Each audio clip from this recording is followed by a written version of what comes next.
Bueno, este video tiene que ser terrorífico. Y te voy a hablar de que a mis 94 años casi que voy a tener ahora en diciembre, te voy a hablar de todo lo que me falta por hacer. O sea, las ganas que tengo de que antes de irme, antes de que tome el último tren, qué es lo que me gustaría todavía hacer. Y estoy empeñado y estoy intensamente ocupado en esa proyección. O sea, te voy a hablar de las ganas de vivir y las ganas de cumplir esta tarea, porque el vivir es una tarea que uno debe dejar el rastro, como si fuera un cometa fugaz que deja la cola, deja la luz, la iluminación. Nosotros en nuestras vidas tenemos que dejar algo que realmente sea diferente. Cada uno de nosotros puede hacer cosas que son diferentes. Y entonces, si yo a los 94 casi voy a tener, tengo ganas, me parece que me faltarían como 100 años más para hacer todo lo que todavía tengo en la cabeza. Pero yo sé que el tiempo es tirano y hay que aprovechar cada día mío. Te digo una cosa, y esto es un secreto, no lo digas a nadie. Cada día mío es un año tuyo. O sea, a ustedes, a cualquiera de ustedes, generalmente tardaría un año para que equiparen la importancia que tiene en el tiempo un día mío. Así que fíjate qué desafío. Vamos a caminar porque ese es uno de los secretos, caminar todos los días, respirar el aire puro de esta fronda, de este bosque, y te voy a ir contando mis intimidades. O sea, te voy a ir diciendo qué es lo que realmente yo tengo todavía por hacer. Y por supuesto no puedo soslayar la pregunta que seguramente me quisieras hacer. ¿Y todavía tienes ganas, viejo, de hacer cosas? ¿Cómo? ¿Pero cómo? ¿Todavía te quedan? Todavía me quedan, y muchas ganas y fuerza para hacerlo. Y como sé que no hay muchos ejemplos para mostrar, te diré que se hace camino al andar. O sea, ¿qué es lo más importante que ha pasado en mi vida para tener esta fuerza todavía? Y que he aprendido mucho. ¿Y sabes de qué he aprendido? De mis errores. La cantidad de errores que he cometido en este tránsito que es la vida me ha dotado de una enseñanza que realmente tiene un valor extraordinario. Aprendí a ser feliz y aprendí a que la ambición no sea el motor de mi vida. Pero yo la tuve, la ambición desmedida. O sea, yo no escapo a las generales de la ley de que la gente vive en busca de la fortuna para asegurar el porvenir.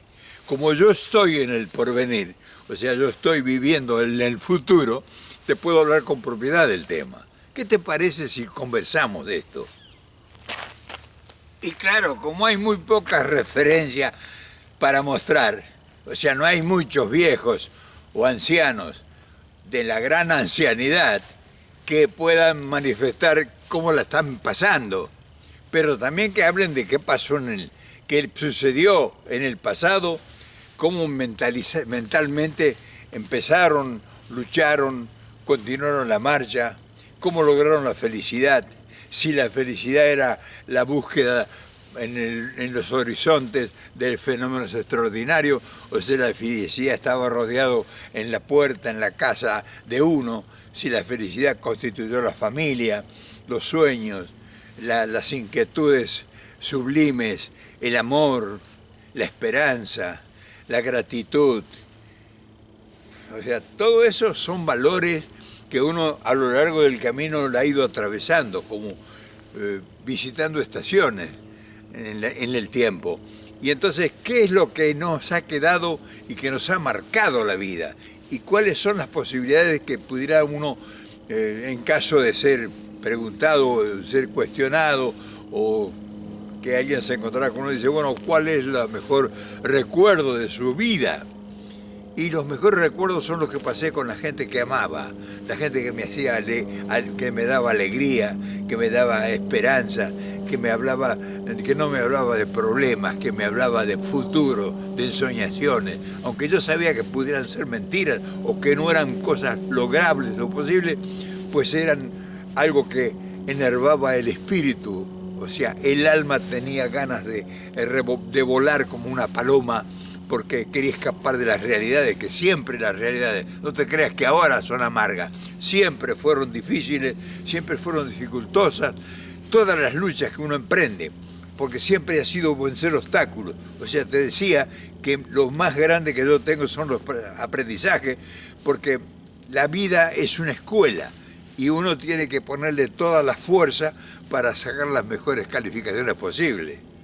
Entonces, ¿quiere decir usted, don Abel, que es tiempo perdido el luchar para ser rico, para tener dinero disponible para darse todos los gustos y viajar por el mundo, tener una casa extraordinaria, poseer todos los bienes materiales posibles, haciendas, estancias, patrimonios, empresas? O sea, ¿todo eso no es bueno, según dice usted? No, sí, sobre todo ganado con dignidad y con gran esfuerzo y trabajo, pero el dinero mal habido es una cosa, como una carga, como un ancla en la vida. Pero la felicidad no está en eso, la felicidad está en buscar las cosas simples, porque yo que estoy en el final de la vida, me pregunto, me imagino que si yo tuviera una gran fortuna, estaría enormemente preocupado y no tendría ni tiempo para dormir, lleno de enfermedades. Es posible que lo que yo te diga sea un poquito controversial, pero el dinero, sea de donde fuere, es un facilitador de vanidades, pero no profundiza en nada, no te hace más buena gente, ni mejor padre, ni mejor hombre de negocios o mejor ciudadano. El dinero te da un prestigio y te crea una aureola de respeto de los semejantes, pero es temporal. Porque cuando llegas a la edad que yo tengo y que tengas la disyuntiva de decir, bueno, toda la enorme fortuna que poseo, ¿qué va a pasar con ella? Tanto esfuerzo y yo no puedo evitar la muerte, que es a lo que más le he temido a lo largo de mi vida y que la fortuna no me ha podido facilitar ni siquiera una esperanza de alargar 10 años más de vida. O sea, toda la fortuna que poseo, dice el millonario, el multimillonario, no me puede permitir ni siquiera una semana más de vida. Entonces, eso para pensarlo. Entonces, y decir que luché toda mi vida equivocado. ¿Para qué luché? ¿Para qué me sacrifiqué tanto? ¿Para qué hice tantas cosas inconfesables que debía hacer por la obligación de mantener todo lo que tenía? O sea que es leonino, es cretino el desenlace, cuando te encuentras frente a la realidad del destino. Es decir, acá no le vas a mentir a la parca. Entonces, cuando estás en ese momento, ya no piensas en la fortuna, sino ¿qué va a pasar con todo eso? ¿Qué destino va a tener? Tanto esfuerzo, van a venir gente que llegó ayer a la vida de la familia, de los hijos o de las hijas, y van a disfrutar sin ningún esfuerzo todo lo que a mí tanto me ha costado. Entonces, fíjate la tortura que es la riqueza, cosa que yo para nada eso, ni cruza un minuto de mi vida. Yo disfruto estos tiempos en pensar qué puedo hacer de utilidad para dejar ya como tarea, no como resoluciones. Y por eso es que hay muchísima gente, sobre todo en este país, con enormes fortunas, que en el último momento de su vida, como en el caso mío, dice, bueno, toda esta fortuna, el único destino que yo puedo darle es planificar donaciones para que se hagan hospitales, escuelas, bibliotecas, universidades. O sea, lo que hizo Nobel, el que generó el premio Nobel, que fue el que inventó la pólvora, o sea, no la pólvora, sino la destrucción masiva, empezó con él, pues al final donó toda su enorme fortuna. Y acá, por ejemplo, Rockefeller y todos esos grandes multimillonarios han dejado fortunas incalculables que están produciendo bienestar, educación, servicios, hospitales, o sea, escuelas, universidades, que se ha invertido en la investigación de la ciencia, que en el descubrimiento de nuevas tecnologías, en el avance de la civilización, el progreso, en el bienestar de las comunidades, de las futuras generaciones. Pero eso lo hicieron al último de su vida como el último recurso. Desde ya el ocaso de su existencia, cuando ya veían que ya no hay más nada que hacer.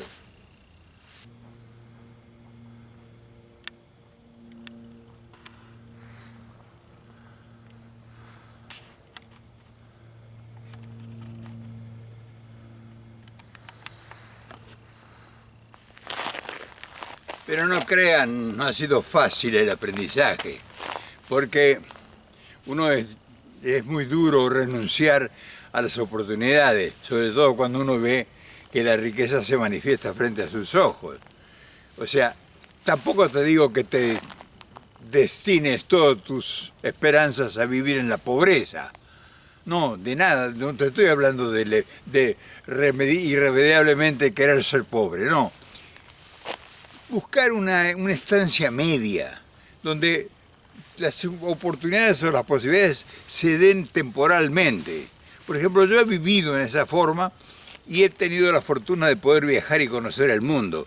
O sea, que me ha posibilitado lo que yo he hecho como esfuerzo de poder moverme con dignidad y conocer, aprender, o sea, observar, ver otras culturas, las inquietudes culturales que uno tiene cuando desarrolla conocimiento de la historia y todo, pues le gustaría conocer los lugares donde transcurrieron los grandes hechos de la humanidad. Yo afortunadamente en muchos lugares de esos donde se estableció, donde se realizó, donde se logró las grandes transformaciones de la humanidad, o sea, de nuestra civilización, de haber estado ahí. Pero no fue por el esfuerzo de sacarle o pisar a la cabeza a la gente, sino ha sido porque ha sido una lucha nada más, una lucha y un logro. Fíjense que muchas veces el hecho desenfrenado de lograr un propósito, de hacer un negocio, de hacer viajes interminables y de llegar a lugares donde he encontrado facilidades enormes y después se frustraron por imponderables.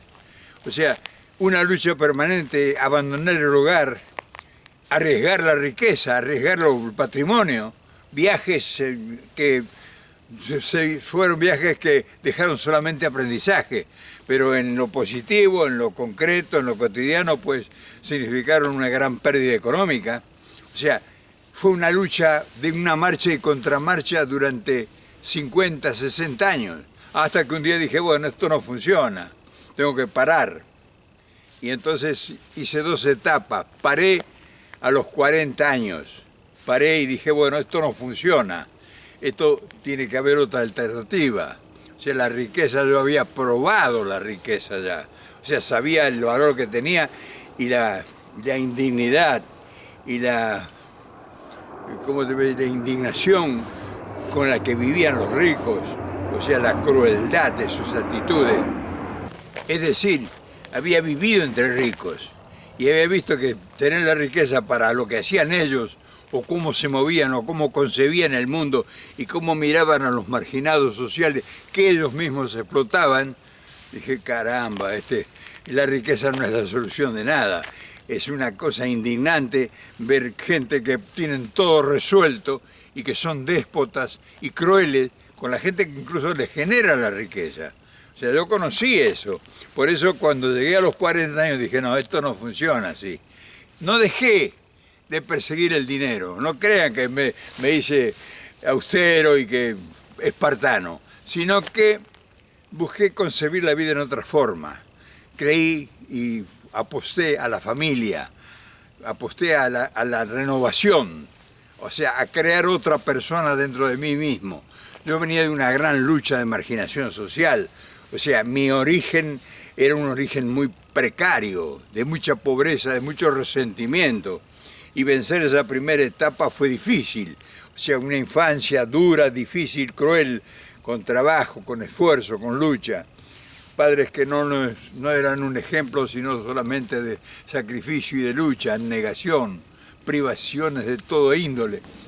Y entonces después una adolescencia y una juventud, pues, que salía al mundo, a la aventura, tuve oportunidades de, en esa aventura, empezar a transitar un nuevo mundo y empezar a descubrir nuevas facultades y nuevas experiencias, y conocí gente muy importante que me cambiaron en principio la vida, pero no era suficiente.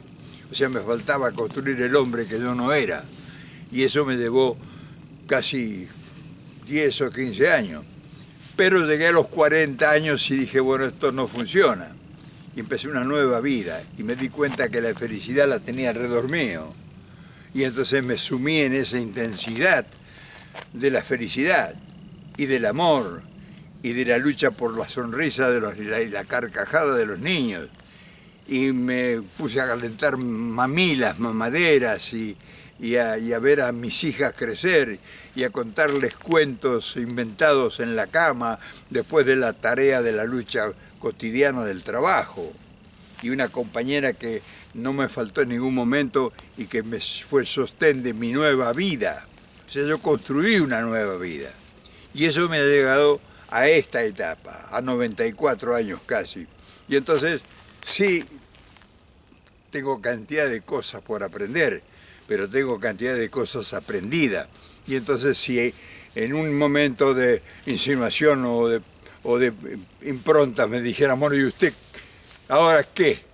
Y yo ahora tengo 90 y tantos años, he hecho muchas cosas, he planeado muchísimas cosas, tengo sueños, tengo esperanzas todavía.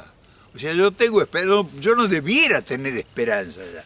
Sin embargo, tengo esperanza, porque la esperanza es un hálito. La esperanza no es el futuro prodigioso que me va a colmar de oro, sino la esperanza es ver la felicidad en todo lo que me rodea. Por ejemplo, esto para mí es felicidad. Tener el fulgor, la floresta, el verdor de la naturaleza, el aire puro. O sea, la felicidad de cosas pequeñas que antes yo no las veía o no les daba la importancia que la felicidad tiene. O sea, la felicidad no es estar con alguien que ama nomás. La felicidad es un conglomerado de todo, de un todo. Y de creer que siempre estás haciendo algo que debiste hacer y estás aprendiendo algo que te necesitabas todavía aprender. Contrariamente, pese a los que muchos suponen que ahora lo que me queda nada más es esperar la muerte, para mí no existe ese pensamiento. Yo pienso que cada día de mi vida tiene que tener importancia y tengo que trabajar en función de él. Por eso que no paro de hacer videos, porque es lo único que puedo hacer.